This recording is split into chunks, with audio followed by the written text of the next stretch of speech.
For months, the assumption in Washington was relatively straightforward. Tariffs would apply pressure on Canada, force adjustments, and eventually tilt the balance back in favor of the United States.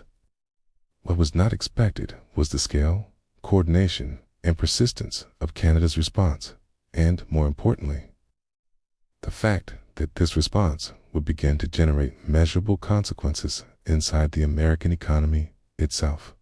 Because what is now emerging from official U.S. trade reporting is not just concern, but evidence that the strategy designed to pressure Canada is now producing effects that are being felt in reverse, and that shift is starting to change the tone of the conversation in Washington in a very noticeable way. What makes this moment different from previous trade tensions is that the discussion has now moved beyond political positioning and into hard economic indicators that are difficult to dismiss.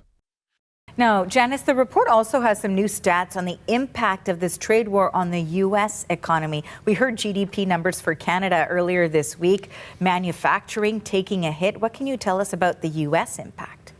Yeah, it's interesting. For each chapter, they talk about how the trade deficit or surplus for the U.S. has changed. And that reveals that U.S. goods exports to Canada are down by over $13 billion.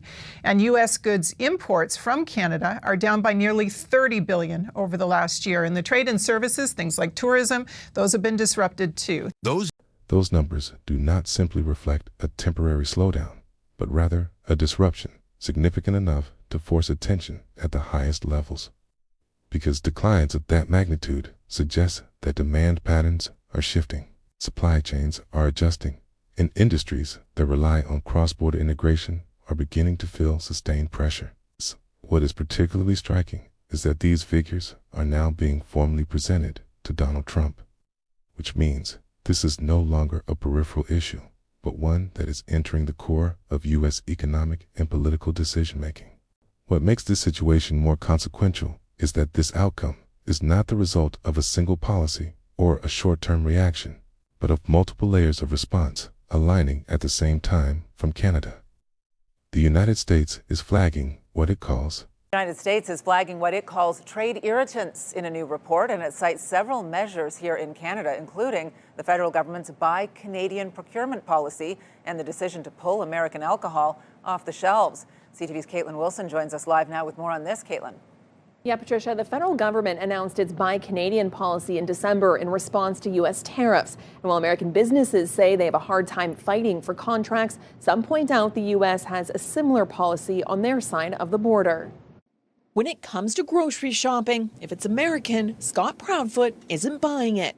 It's about buying Canadian, but also, frankly, just not buying American. And he's not alone. Many shoppers are still checking the labels in response to the trade tensions with the U.S. It has been evolving dynamically. At the consumer level in Canada, there has been a sustained shift in purchasing behavior where buying decisions are no longer neutral, but increasingly tied to broader economic and political considerations. While at the institutional level, government policies have been recalibrated to reinforce that same direction. The result is a feedback loop where policy reinforces behavior and behavior reinforces policy, creating a level of consistency that makes the overall shift far more durable than a typical trade response. Canada is making the United States panic, okay? The real impact of that alignment becomes most visible when it is concentrated within a specific sector. And in this case, the alcohol market has become one of the clearest examples where Canada is crippling the U.S. economy. And so this trade report says that it's really hampering the ability of U.S. manufacturers, businesses to get their products to Canada. So they're saying that they want this removed immediately. You look at the LCBO, for example. The stats show that normally the LCBO purchases about $1 billion worth of American wine, liquor, and spirits every year. But since March 2025, you have not been able to buy American liquor in any sort from the LCBO. And that also goes to a lot of restaurants. Restaurants aren't able to buy any type of American product online. There are other ways to get it, of course, but this report today is highlighting that this is really impacting American businesses, and they're saying that it's an unfair trade practice, and they want this policy removed completely. Removal of American alcohol from major provincial systems is not just a symbolic gesture, but a targeted contraction of a billion-dollar market, executed through centralized distribution networks that allow policy decisions to translate into immediate economic outcomes. This is precisely why U.S. officials are now raising this issue in formal reports, because the impact is neither gradual nor diffuse, but direct, visible, and difficult to offset in the short term. U.S. officials are sound alarm that Canada is not backing down in the trade war, which Donald Trump initiated. If individual sectors reveal the impact, then procurement policy reveals the strategy.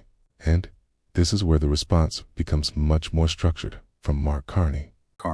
In fact, most of our clients prefer to purchase Canadian products. And while the Buy Canadian sentiment is one thing, the federal government's Buy Canadian policy is drawing attention from U.S. officials, flagged as a so-called trade irritant in a new U.S. government report. As of December, the Buy Canadian procurement policy requires government contracts worth $25 million or more to prioritize Canadian workers and industries. By redirecting large-scale government contracts toward domestic suppliers, Canada is not only supporting its own industries, but also systematically reducing the role of foreign firms in key areas of economic activity, which, in turn, reshapes competitive dynamics in a way that extends well beyond individual transactions. From the perspective of American businesses, this creates a compounding disadvantage, and it explains why this policy has quickly become one of the central concerns highlighted in U.S. trade reporting. What is now becoming increasingly clear is that the original expectation in Washington, which assumed that economic pressure would remain largely unidirectional, is beginning to break down under the weight of these combined effects, because when reduced demand, restricted access, and redirected spending occur simultaneously, the outcome is not just a defensive posture from Canada, but an active redistribution of economic pressure. Shoppers like Proudfoot, decisions aren't happening at the negotiating table, it's happening in the aisle. We need to inflict pain on the United States so that they can understand that this kind of behavior towards their allies is just not on. In a statement, Ontario's finance minister's office says until tariffs are completely removed, U.S. alcohol will remain off the shelves. It's likely all these issues could come up during the CUSMA review, with a deadline of July 1st, when the three countries have to decide whether to move ahead. Instead of responding to tariffs in a fragmented way, the approach has been to gradually reshape the conditions under which trade operates, aligning public behavior, institutional policy, and economic incentives in a way that redistributes leverage over time. What we are witnessing now is not simply a trade dispute evolving, but a shift in how economic pressure is applied and absorbed within a deeply interconnected system where the assumption of one-sided leverage is being tested in real time, because the expectation that tariffs would produce a contained and predictable response is now colliding with evidence that the response has been broader, more coordinated, and more effective than anticipated. And that difference is beginning to alter both the data and the narrative. And that is why this moment matters, because once the effects of economic decisions begin to show up, not just in headlines, but in measurable outcomes, the space for ignoring or minimizing those effects starts to disappear. It's forcing a reassessment that goes beyond rhetoric and into strategy. If you want analysis that goes beyond the surface and actually tracks how these shifts are playing out in real time, subscribe to Canada Today, because the real story is not just what is happening, but how the balance is changing beneath.